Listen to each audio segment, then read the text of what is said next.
ഞാൻ നിന്നെ കുറെ വിളിച്ചു പക്ഷെ കിട്ടിയില്ല. അത് നമ്മൾ എപ്പോഴും ഉപയോഗിക്കുന്നതാണ്. അപ്പൊ നിങ്ങൾ ശ്രദ്ധിച്ചോ അതെങ്ങനെയാ പറയേണ്ടത്.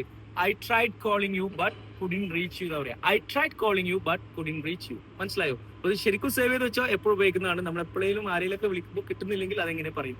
ഓക്കെ, അവളെ വിളിച്ചിട്ട് കിട്ടിയില്ല എന്ന് എങ്ങനെ പറയാ? I couldn't reach her. I couldn't reach her. I couldn't reach her. മനസ്സിലായോ? അപ്പൊ ഇത് ശരിക്കും മനസ്സിലാക്കുക. ഇനി വേറൊരു കാര്യം, ഇപ്പോ എന്റെ അന്വേഷണം പറയണം, അതെങ്ങനെ പറയാം? അതിനു മുമ്പ് വേറൊരു കാര്യം, ഇപ്പൊ ഞാൻ അവൾ ഫോൺ എടുക്കുന്നില്ല എങ്ങനെ പറയാം? ഞാൻ കുറെ വിളിച്ചു, അവൾ ഫോൺ എടുക്കുന്നില്ല. She is not picking up the call. She is not picking up the call. അങ്ങനെയാണ് പറയാം. മനസ്സിലായോ?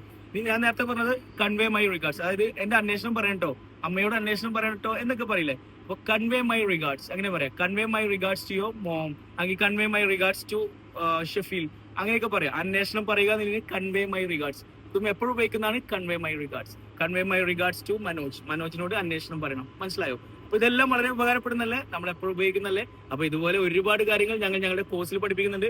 ഓൺലൈൻ സ്പോക്കൺ ഇംഗ്ലീഷ് കോഴ്സ് ആണ്. നിങ്ങൾ ഫ്രീ ഉള്ള സമയത്ത് നിങ്ങൾക്ക് കോഴ്സ് അറ്റൻഡ് ചെയ്യാം. നിങ്ങൾ ഫ്രീ ആകുന്ന ഏതെങ്കിലും ഒരു 10-40 മിനിറ്റ് അത്ര മതി. ഞങ്ങളുടെ പേഴ്സണൽ ട്രെയിനേഴ്സ് വേറെ ആരും അറിയില്ല. നിങ്ങളോട് സംസാരിച്ച് പ്രാക്ടീസ് ചെയ്ത് മോട്ടിവേറ്റ് ചെയ്ത് മിസ്റ്റേക്സ് കറക്റ്റ് ചെയ്ത് ഡൗട്ട് ക്ലിയർ ചെയ്ത് 2 മാസം കൊണ്ട് നിങ്ങൾ ലാംഗ്വേജ് സെറ്റ് ആക്കും. കഴിഞ്ഞ 6 വർഷമായിട്ട് ചെയ്യുന്ന വളരെ ചെറിയ ഫീ ആണ്. മുകളിൽ ബയോയിൽ വാട്സ്ആപ്പ് ലിങ്ക് കൊടുത്തിട്ടുണ്ട്. പുതിയ ബാച്ച് 2 ദിവസം കൊണ്ട് സ്റ്റാർട്ട് ചെയ്യുന്നുണ്ട്. Thank you so much. അപ്പോൾ ക്ലാസ്സിൽ വെച്ചിട്ട് കാണാം.